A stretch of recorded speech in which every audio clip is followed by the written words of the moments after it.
ఈ రోజు కింగ్ నాగార్జున గారు చెప్పిన స్టేట్మెంట్ విన్న తర్వాత ప్రతి ఒక్కరూ షాక్ అయ్యారు. ఎందుకంటే ఈ కూలీ సినిమాలో విలన్ క్యారెక్టర్ చేయడానికి నాగార్జున గారు అసలు ఎలా ఒప్పుకున్నారా అని మనందరం ఆలోచిస్తుంటే ఆయన ఏమంటాడంటే ఈ కూలీ సినిమా స్టోరీ విన్న తర్వాత రజనీకాంత్ గారు నిజంగానే చేయడానికి ఒప్పుకున్నారా అని లోకేష్ కనకరాజ్ గారిని అయితే అడిగాడంట.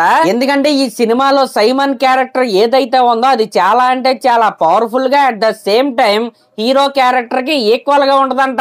ఇంకా ఈ సైమన్ క్యారెక్టర్ గురించి నాగార్జున గారు ఏం చెప్పారంటే ఈ సైమన్ క్యారెక్టర్ కి సంబంధించిన ఫస్ట్ షాట్ వైజాగ్ లో అయితే తీశారంట. అదేనండి, అప్పట్లో ఒక వీడియో అయితే లీక్ అయింది కదా, వైట్ కోట్ వేసుకుని నాగార్జున గారు సుత్తు పట్టుకుని అందరినీ కొడతా ఉంటాడు. ఆ షాట్ మన ట్రైలర్ లో కూడా ఉంది. ఆ సీన్ షూటింగ్ అయిన తర్వాత నాగార్జున గారు లోకేష్ కనకరాజ్ గారి దగ్గరికి వెళ్ళి నిజంగా మనుషులు ఎంత క్రూరంగా ఉంటారని ఆయన అయితే అడిగాడంట. అంటే మీరు ఇక్కడ గమనిస్తే స్వయంగా ఆయన ప్లే చేస్తున్న సైమన్ క్యారెక్టర్ యొక్క ట్రైట్స్ ఏవైతే ఉన్నాయో ఆయన్నే సర్ప్రైజ్ చేశాయి. ఇంకా రజనీకాంత్ గారు ఏం చెప్పారంటే ఈ కూలీ సినిమా స్టోరీ విన్నప్పుడు ఈ సైమన్ క్యారెక్టర్ నే ఆయనే ప్లే చేయాలనిపించిందంట. ఇంకా ఈ సినిమాలో మెయిన్ అట్రాక్షన్ నాగార్జున గారు అని రజనీకాంత్ గారు అయితే అంత ఓపెన్ గా అయితే చెప్పారు. ఇంకా లోకేష్ కనకరాజ్ గారు ఈ క్యారెక్టర్ కే నాగార్జున గారిని ఒప్పించడానికి దగ్గరగా 7 నేరేషన్స్ అయితే ఇచ్చారంట.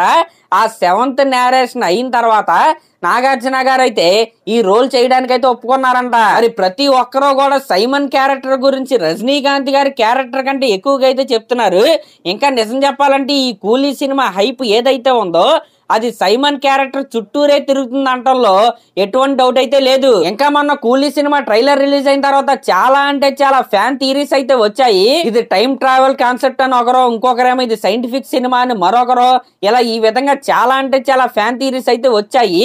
అయితే వాటన్నిటినీ కూడా లోకేష్ కనకరాజ్ గారు అయితే చూశారంట. ఇవన్నీ చూసిన తర్వాత అసలు సినిమాలో ఉన్న సర్ప్రైజ్ చూసి వీళ్ళందరూ ఎలా రియాక్ట్ అవ్వబోతున్నారా అని లోకేష్ కనకరాజ్ గారు అయితే ఆలోచిస్తున్నారంట.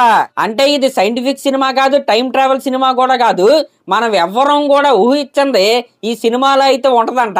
ఆల్రెడీ ఈ సినిమా మ్యూజిక్ డైరెక్టర్ అయిన అనిరుద్ధ్ గారు ఏం చెప్పాడంటే కూలీ సినిమా అనేది ఒక ఇంటెలిజెంట్ సినిమా అని ఆయన అయితే చెప్పాడు. కాబట్టి వీళ్ళేదో గట్టిగానే ప్లాన్ చేసి ఉంటారు. ఇంకా నాగార్జున గారు లోకేష్ కనకరాజ్ గారు వర్కింగ్ స్టైల్ గురించి మాట్లాడుతూ ఆయన తీసే ప్రతి షాట్ ముందు 6 కెమెరా యాంగిల్స్ అయితే ఆయన అయితే పెట్టుకుంటాడంట. మాక్సిమం సినిమాలో ఉన్న చాలా షాట్స్ సింగిల్ టేక్ లో అయితే అయిపోతాయంట.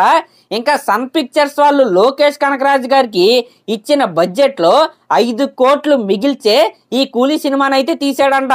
అంటే ఆయనకున్న ప్రతి సీన్ పట్ల లోకేష్ కనకరాజ్ గారికి ఉన్న క్లారిటీ అలాంటిది. మీరు చూసుకుంటే కూలీ సినిమా అవ్వచ్చు, లియో అవ్వచ్చు, లేకపోతే అంతకుముందు ఆయన తీసిన సినిమాలు ఏదైనా అవ్వచ్చు, 3 months లో అయితే ఆయన అయితే షూటింగ్ అయితే పూర్తి చేసేస్తాడు. ఫ్యాన్స్ కేమో భయంకరమైన ఫ్యాన్ స్టఫ్ అయితే ఇస్తాడు.